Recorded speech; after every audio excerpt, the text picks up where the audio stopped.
Trail Kreitzer at goHUNT. Today I have a gear dump for you. This is for my 2019 antelope hunt, which starts here in just over a week. I was lucky enough to draw an archery antelope tag in Nevada that starts August 1st. Trying to get all my gear together, and today I just wanted to take some time and run through all my gear, touch on some of the methods that I might end up using. You can see I got a blind and all kinds of stuff, decoys. We're gonna touch on the different methods for hunting antelope. This area that I'm hunting should be awful hot. Probably daytime temperatures well above 100. So water, sitting water might be a good option. Decoying might be an option, and then just plain old spot and stock. So I'm gonna start and jump in real quick and just run through my gear. Start from the right side of the table and just work my way all the way across to the blind. First and foremost, antelope hunting. I would always tell you to have a cooler. So this is the Yeti High Country 105 cooler. I can easily fit a whole antelope in there. Ultimately, how an antelope eats is going to be determined by how you take care of it in the field. So first and foremost, get the hide off, get that meat cooled, get it on ice, keep the hair off of it, and get it in a cooler, and it's going to eat just fine. I just had some chili the other night that we made from hamburger from it. It was awesome. From a buck I killed in Wyoming. So I'm actually looking forward to hunting antelope and the meat that comes from that. Next, the old Yeti Hopper 20. I can tell you that days get really long and hot sitting in a blind. This Yeti Hopper will be packed full of ice and probably some Diet Mountain Dews, Diet Pepsis, some water. Just keep your food cold. If you want to last a day in a blind, you gotta try to make it as comfortable as possible, which is awful tough anyway. Backpack, if I do some spot and stock, if I end up packing an antelope out, this is probably the pack I'm gonna end up using, which is a Mystery Ranch Selway. This is last year's model. The new model would have the updated hip belt, updated frame. It's a great little pack. It's got the load hauler, the load shelf, make packing an antelope out nice and easy. Jump over to my weapon. So again, this year I'll be shooting the Exodus, the Q80 Exodus broadheads. This whole week, the rest of the week, I'm going to dedicate my time to getting my broadheads absolutely dialed, shot in, and just tuned to a fine tune. Bow, this is a Matthews Halon X. This will be the 5th year, I think, I've been shooting the Halon X. This bow just fits me. Geometry-wise, 35 inches axle to axle. It just suits me in my draw length. I shoot it better than a lot of the other options out there. Matthews makes tons of great bows, but for me, this is my go-to, and I've shot it enough that I just have tons of confidence in it. I'll jump over and talk about the release. So this is a Carter Wise Choice release. For me, this is a good choice on this hunt. I'll probably also pack another release, which is my True Ball HT Pro 4-finger, which is a hinge. The great thing about this Carter Wise Choice, it's a thumb trigger. The great thing about it is that it stays closed. So if I want to sit in a blind, I want to sit my bow up just like that, ready to go. I can hang that release off the string, off the D-loop. All I have to do is grab that, pull back, and execute a shot. I'm going to shoot that exactly the same way as I shoot my hinge, just nice, relaxed, pull through shot. I'm shooting a Trophy Taker Smackdown rest. I'm shooting a front bar and a back bar. Front bar is going to be the Bee Stinger Micro Hex 12-inch with 3 ounces of weight. Back bar, I'm shooting a 10-inch Micro Hex with 9 ounces of weight. Those are great stabilizers. I've loved those. Again, and that's on the Bee Stinger standard sidebar mount. For a sight, I'm shooting a Excel AccuStat Carbon Pro sight with a 5-pin head. I prefer a 5-pin sight over a single pin just because I've always got that 20 through 60 yard range. If I need to reach out for a subsequent shot to 80, 90, 100, I can do that by simply using that slider. I've had really good luck with that sight and I've loved it. This will be the 2nd or 3rd year I've been using that sight. Arrows, I'm gonna shoot the Gold Tip Platinum Pierce arrows. I'm still shooting Blazer vanes. I get really good guidance from those vanes. We just talked about it earlier. A lot of guys have gone to 4-fletch, which I'm sure is a great setup for me. I just hate fletching arrows. I mean, it just takes so much time and effort. So I'm just gonna run with the 3-fletch. I get good guidance, good flight out of those arrows. No problem with them whatsoever. Quiver, I'm still shooting the Tight Spot quiver. This is a 5-arrow quiver. You can see there, the great thing about it, it's easy on and off with that dovetail mount. So I can actually just pop that off if I'm inside a blind, set that aside. One thing I do want to touch on before I move on to like some of the other gear, my clothes and stuff, is this little Matthews bow stand, which is a great little piece. especially if you're blind hunting or if you're hunting with a decoy and you need to set your bow down. That's just going to keep it upright. If I end up sitting in a blind, I'm going to set my bow up just like this right in front of me. You want to reduce the amount of movement that you make to execute a shot. So it's quick and easy to grab your bow with that stand. You could even shoot your bow with that stand on, but it does just twist out, comes off really easy. Jump over to my clothes. This shoe I've been wearing for a couple of years. This is the La Sportiva Urgano GTX, which is just an aggressive trail runner. It's got the built-in gaiter, which I like. It's going to keep debris out of your socks. It's got a decent tread on it. If I'm doing some spot and stock or I'm using the decoy, I'm going to end up covering a bunch of miles. This is going to breathe extremely well, but it is still, waterproof. Not that I'll need it in the Nevada desert, but it is Gore-Tex lined. I really love that shoe. I'll jump over into the clothes system I'm going to use. As far as clothes go, it's going to be hot. I don't anticipate rain. I may just throw this in my truck, but this is the Sitka Vapor SD jacket, 6 ounces. If you end up packing it in your backpack for some just random storm, you're not even going to hardly notice it's in your backpack. It's a great little rain shell, just a single layer Gore-Tex, still breathes really well. A neck gaiter from Sitka, which is just the core material. I'm going to use that just to keep the sun off my neck. Nice and lightweight. My Sitka, just your Sitka ball cap, which is that nice stretchy material. So for a base layer, I'm just going to end up wearing a black Nike, breathable running t-shirts. My typical day-to-day running shirt that I use. Super lightweight. It's got the little holes in it that breathe extremely well. Again, that's black if I'm sitting in the blind. As a base layer, long sleeve, I'll end up wearing the Sitka Core Light hoodie. This is one of my favorite pieces of gear that Sitka makes. I wear it all the time. This is the black one, obviously, if I'm sitting in the blind. The other thing that I like about this, it's got the built-in face mask. If you need to use that to really shade yourself inside that blind. For spot and stock hunting, I'll end up using the same exact shirt, which is the Sitka Core Light hoodie again, as a base layer. It also has, like I said, that face mask built in, extremely breathable, extremely lightweight. I will say that for 2019, they actually updated this layer, and it's got a great feel to it. All the other shirts, previous years, they were great. I will say that this is a pretty decent upgrade for them as far as feel of material. So that's the Sitka Core Light hoodie. For pants, I'm gonna end up wearing the Sitka Ascent pant, which is my favorite early season pant. I did rob a couple of knee pads from a pair of mountain pants that I've had. Knee pads are a must when you're antelope hunting. You're gonna end up spending a lot of time crawling on your hands and knees, trying to stay low. I took a call the other day from a guy that was interested in some antelope hunting methods, especially spot and stock, and he was wanting to know what are their keen senses. Well, most of you might know, but antelope have just amazing eyesight. And the key to the game for spot and stock antelope is staying hidden, staying still and staying low to the ground, using any cover or topography that you can. So knee pads in your pants are a must. This will be my my underwear, my base layer, which is just a Sitka silk weight boxer. I did throw in a Sitka heavyweight hoodie. I doubt that I will need it, but in the case that we get some temperatures that drop in the night or early morning or evening, I'll just throw that on as an extra shell. No need for any kind of puffy layer or anything like that this early in the season where I'm hunting. These here for spot and stock are rimrock stalkers. Antelope here, okay. I wouldn't say they're nearly as keen as a mule deer or an elk. They got tiny little ears, but you still need to be quiet and mindful of the noise that you make regardless. So if I've got a bedded buck and he's in a spot that I can actually make a stock, I'll utilize these rimrock stalkers. It's got a nice felt bottom, they're nice and quiet, they stay secure to your foot. I really like those. For a belt, this is the marsupial stretch belt. We sell this here in the gear shop at goHUNT. It's got some nice stretch to it. It's still a nice webbing. Great thing about that is you can cinch it in, pull it secure, and you get a nice snug fit that stays put throughout the day because it's got some stretch to it. Finally, I guess I'll touch on socks. So this is the Farm to Feet Damascus midweight sock, which is a merino wool. Great sock, really like those. Those are the ones I'll be running. Don't have any trouble with blisters or anything else when I'm running those socks with the La Sportiva shoes.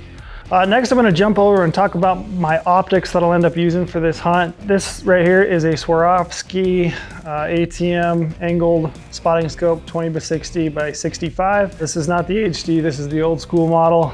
So it's a 20x60 zoom with a 65mm lens. I would love an 85 or even the 95, but this is what I got. It's nice and packable. I like that. I get asked a lot about what's the deal with the wool sock. I just cut the end off of a wool sock and threw that on for some easy protection. I just throw that at the end and put it in my backpack. The end piece here goes up and over and keeps my lens cap on so I don't ever lose that.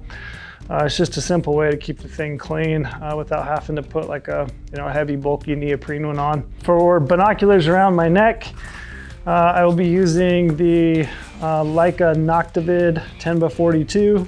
I think this is the second or the third year I've been using these. They're really bright. I really like these binoculars. They're a great set to have around your neck. I think every Western hunter ought to have a pair of 10x42s. For a rangefinder, I've got the Leica, which I think mine is a Rangemaster 1000. This is an older model. I think the current model that we have now that would replace this would be the 2400. Just a good rangefinder. It gives me the angle compensation for my bow if I need that. I like the red reticle in it. It's easy to pick up in low light early in the morning and evening. And one of the things I really like about this rangefinder is just how easy it is to press the button. It's got a nice light button, so I don't feel like I get a lot of shake in it when I push it. So I feel like I get a good range on that rangefinder. For binocular harness, I'm using the Outdoor Ridge harness. So this is the Ridgeline binocular harness from Outdoor Vision. The little pouch for the rangefinder, they call it a sight line.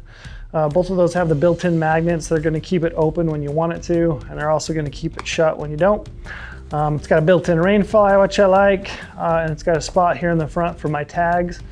I always keep my tag there in the front because I always know where my binoculars are at. I always keep in these side portions a little smoke in a bottle or some windicator. We've got some windicator there. We also carry some of the Rocky Mountain Wind Checker. Same type of stuff. It's just a puff of smoke that's going to give you the wind direction. Ultimately, antelope hunting, you still got to play the wind. It's probably not the key factor for an antelope. Obviously, that's going to be eyesight, but you definitely still have to play the wind. For this hunt, I will also be packing my trusty Swarovski SLC 15x56s. I can't go anywhere without these if I'm hunting, open country, especially antelope or open country mule deer. I love these binoculars. They're extremely bright. I love the magnification of the 15s. I also will have the Bino Bandit fit on these, which is a great little additional piece to any binocular. If you're glassing up a tripod, these are super handy. They're going to block all that ambient light from the side of your face. Gives you a nice tunnel and clear vision when you have your binoculars mounted on a tripod. So I really like that. My tripod setup. So I have a Siriu 1204 XL tripod with a Vanguard PH21 head. This is a nice lightweight tripod. It's a great setup. I hardly notice it's in my pack. We actually don't sell this tripod anymore. They only made it, I think, for maybe a year or two. I actually picked this up the first year we opened the gear shop.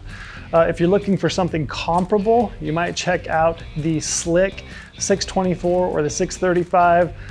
Similar tripods, the only difference is in the height adjustment on those two, but that would be something comparable to this tripod. To mount my binoculars, I'm going to end up using this little Leica Stabilite tripod adapter. I like it because I can mount my 10x42s, I can mount my 15s, I can switch back and forth between those. It's around 5 ounces, so it's still relatively nice and lightweight. Next thing I would touch on is just an adapter. So this is the phone cam made by some guys over there in southern Utah. This is the universal adapter, and I'll show you how that works. So you just take your cell phone, you've got a piece that glues on the back of your case, you just simply screw that in. And at that point, you can actually attach that to any kind of optic. So if you want to attach it to your 15x56s or your 20x60 spotting scope, it'll do that easily. Like I said, it screws onto the back of your phone, onto your case, and you can use that to digiscope and scout and take pictures. That goes everywhere with me, just in my hip belt in my pocket. All right, so for this hunt, I'll probably be doing a fair amount of truck camping. So just sleeping in the bed of my pickup truck. I probably will take a couple of tents just in case I need the protection. One of them that I've just thrown in is a Hilleberg Enon, which is a great little one-man tent. Sets up really easy. It's got a vestibule for some gear if I need it. I'll probably also take my Seek Outside Red Cliff, which is ideally, maybe a 3 to 6 man tent. It's got plenty of room. If I take that and a cot, I've got plenty of room to sit in there, get dressed in the morning. The nice thing about that, when it's hot at night, I can roll both the doors open and I can get some air movement through that. But like I said, probably a lot of the time I'm just gonna be sleeping and camping in the back of my pickup truck because most of this country is pretty flat. I do have some camping equipment that I'll end up taking. I'm not the guy that does like the luxurious truck camp with like grills and all that stuff. It's just not my style. It's just not who I am. I keep a pretty similar system to most of my backpacking hunts. So to sleep, I'm gonna end up using a Thermarest Neo Air X-Lite sleeping pad. This is the large, so it's a little bit wider, 25 inches, and then 77 inches long, so it's got a little added length. 1 pound. It's a great little backpacking sleeping pad. For my pillow, I'm gonna end up using this little Sea to Summit Aeros ultralight pillow. It's like 1.2 ounces or something, just a tiny little lightweight pillow. Lighting. So this will be just like my little crush light. This is a Goal Zero crush light, they call it. It's got a little cell on top that charges itself. Plenty of sunshine, so that should always be full. And it just has a simple on and off. It's got a hook here on the top that you can undo, and you can hang that from the top of your tent. You can hang it from a trekking pole. It just provides enough light that you for the evenings. Headlamp. So the headlamp is just a black diamond spot headlamp, which is a nice little lightweight, relatively bright headlamp for the size of it. Typically, if I'm hunting antelope out of a blind, I try to park my vehicle maybe a mile and a half away in a depression where any animals that are approaching that water hole are not going to see it. I like to walk in the dark and be in there in my blind well before light. Just limited amount of disturbance as I possibly can, just to remain hidden and hopefully not impact those antelope coming into water. So you have to have a nice headlamp. Check out these little TP kits that I got at Outdoor Retailer this year. So this is 5 2-ply tissues and 2 wet wipes. So there's your bathroom kit. All right, so I'll just jump into some of the essentials, just some gear that I always have with me. So I always have a black Sharpie if I need to fill out a permit. It's always got some Luco tape wrapped around it in case you get some blisters or hot spots or just need to tape a tag on. I always carry some extra batteries, so I've got a couple of lithium Energizer batteries backup for my GPS. I've got some AAAs for my headlamp. I always carry a couple Allen wrenches. So the big one is gonna be for like my sidebars, in case I get any issues there. The little guy is gonna be for my sight and for my rest. If I have any, if I take a fall and I bump that and it's off and I need to re-sight in back to the truck, then I can do that. I've always got an Allen wrench set. That's another good tip. If you're going antelope hunting, might as well throw a target in and take some practice shots sometime, whether that's when you get back to the camp at night or in the morning. But always a good idea to take some extra shots. I've got a fire starter kit always. So I've got some wet fire cubes, which will easily start a fire. I've got some waterproof matches in there. I think I got about 15. I've got just your standard Bic lighter, which works great. I've got a striker in there for matches in case you need it. My medical kit doesn't consist of a ton of stuff. I've got some bandages. I've got a suture kit in case I really needed it. I've got some cold medicine, both daytime and night. I've got some water treatment tablets in case I need those. I've got some Tylenol, just regular extra strength Tylenol, and I've also got some nighttime Tylenol. If you're having trouble sleeping, sometimes it's okay to take a nighttime Tylenol and put yourself to sleep. Make sure that you get some good sleep at night. I always take some backup cord. This is some Z-Packs Z-Line cord, which is a nice lightweight cord. If you needed to hang anything, it's just nice to have some extra cord. If you have to fix a blind or whatever it is, just some added cord. This is the Leatherman Signal multi-tool, which is a nice little multi-tool. It's just got a set of pliers. It's got some knife blades, a saw. It's got a whistle. It's actually got a knife sharpener also, which is a nice little addition to this multi-tool. It's got a peg pounder, so if you're gonna set your blind, you need to pound in some pegs. You've got the ability to do that with that little peg pounder. For knife setups, this year again, I'm just using the Taito 1.1. It's just a regular little replaceable blade knife. I got some paracord wrapped around the handle, which gives it some, some bite, some dexterity to it. Also, if you just needed some added cord, that's a nice little bonus. I carry a fixed blade. This is the SE Azula. They actually don't sell these anymore in the gear shop, but Taito has a replacement that we do sell called the Fanon, which is a very comparable knife in terms of size and weight. I already touched on wind indicator. You gotta have some of that. I'll always pack around some camo face paint, just in case we end up doing some spot and stock. Replaceable blades for my Taito knife. This is the 60 blades for a Taito. I typically pack maybe 4 or 5 of those. Should have no issue getting through an antelope with maybe a couple. This is a Work Sharp little filled sharpener. It's a great little sharpener for your fixed blade knives if you need it. Weighs next to nothing, so it's an easy additive to your pack. I always carry some chapstick. It's awful hot this time of year. I expect to get sunburnt and blistered, so some chapstick is a nice additive. I don't have it here, but some sunscreen would be a great addition to your pack this time of year. Game bags. So these are 3 Caribou Gear game bags. I believe these are from the Muley Meat on the Bone set.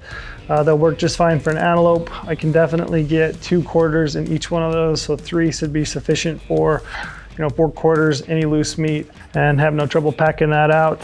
Again, once you get those in these bags, straight to the cooler with some ice. Keeping it cool is the key. Little travel toothbrush, some travel toothpaste.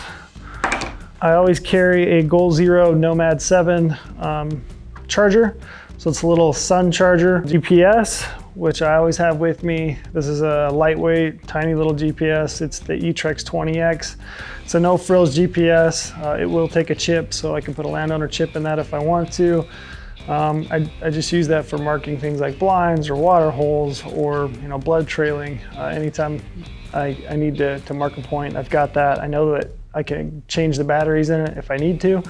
I will always have a little GPS with me. Camera, just my Sony a6000, which is a lightweight, tiny little camera.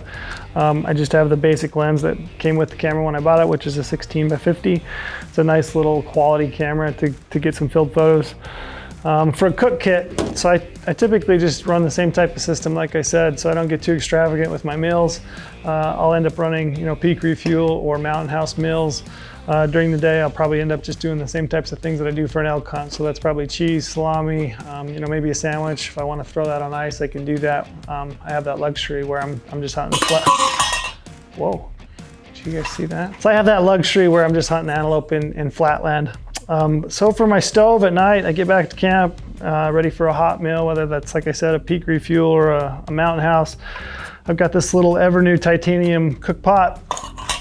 I've got a MSR folding spork, which is a nice little long handled utensil that folds up.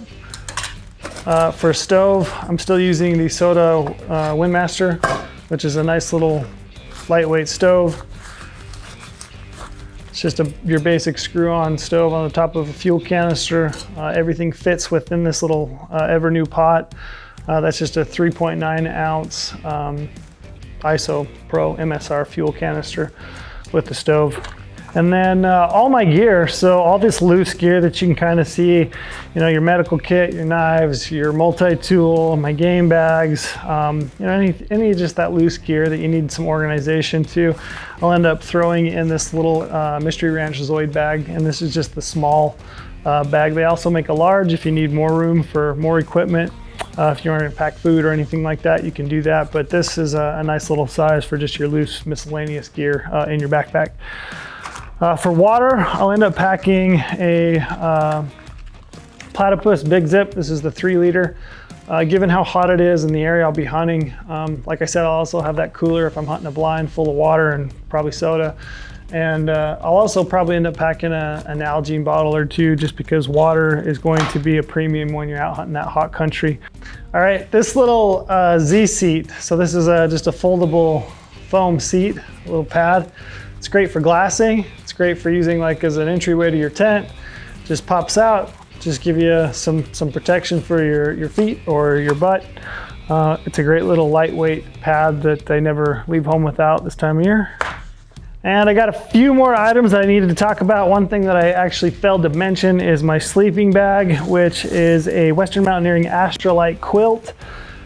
Super lightweight, They advertise that as about a 25, 26 degree quilt. As hot as it is out there, you know, I don't know anything too crazy. The nice thing about that is I can essentially use it like a blanket if I do need it.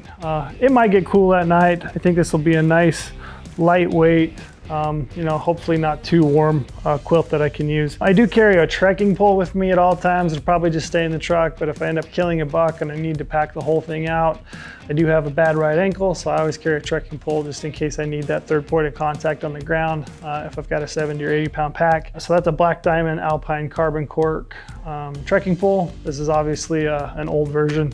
I think that one's about 5 or 6 years old. The last couple things I'm going to touch on are kind of like along the methodology of how to hunt antelope, some ideas. When I go out there, you know, spot and stalk, I might try that. I might try decoying. Decoying antelope is awful lot of fun. I knew that was going to happen. That's going in there, huh? Yeah, I knew that. So decoying antelope can be an awful lot of fun. So this is just a Montana antelope buck decoy. We actually just got these here in the gear shop today. This is a great little antelope decoy. You can see it's awful realistic. It looks really good. It's got a couple of stakes for the legs that pop in really easy. You know, whether you're sitting that at a water hole to try to relax a group of antelope as they're coming in, or if you're using that as a decoy, this is a cool option to have if you're spot and stalk antelope hunting. And then finally, the last thing, which, you know, hopefully I get to spend some time in. Some people hate blind hunting over a water hole. I personally don't mind it. I think it's a great way to spend a day sitting and watching wildlife and watching antelope. The other thing I really like about it is it's a nice controlled situation. So, you know, I know the distance. I can keep my heart rate down. I don't get buck fever too bad. So this is a Zenic blind. This is a great blind, pops up really easy. It's really robust and sturdy. It's got the mesh inserts that you can actually shoot through if you need to. It's got openings on multiple sides, I think 3 sides, and you can see 360 if you want. Hopefully next time you guys see me, it'll be with a big 80-inch antelope from the state of Nevada. If you guys have any questions about my gear list or any of the gear that you see, feel free to drop a comment below. I'd be happy to answer any questions that you have. Any suggestions for me, I'd love to hear that too. I'm always checking out new gear. Also, we would love it if you would like and subscribe to our channel. And, you know, we'd love to see your success. So, you know, tag us on Instagram, reach out to us via email at reachus@gohunt.com. Once again, if you have any questions, reach out. Good luck this year.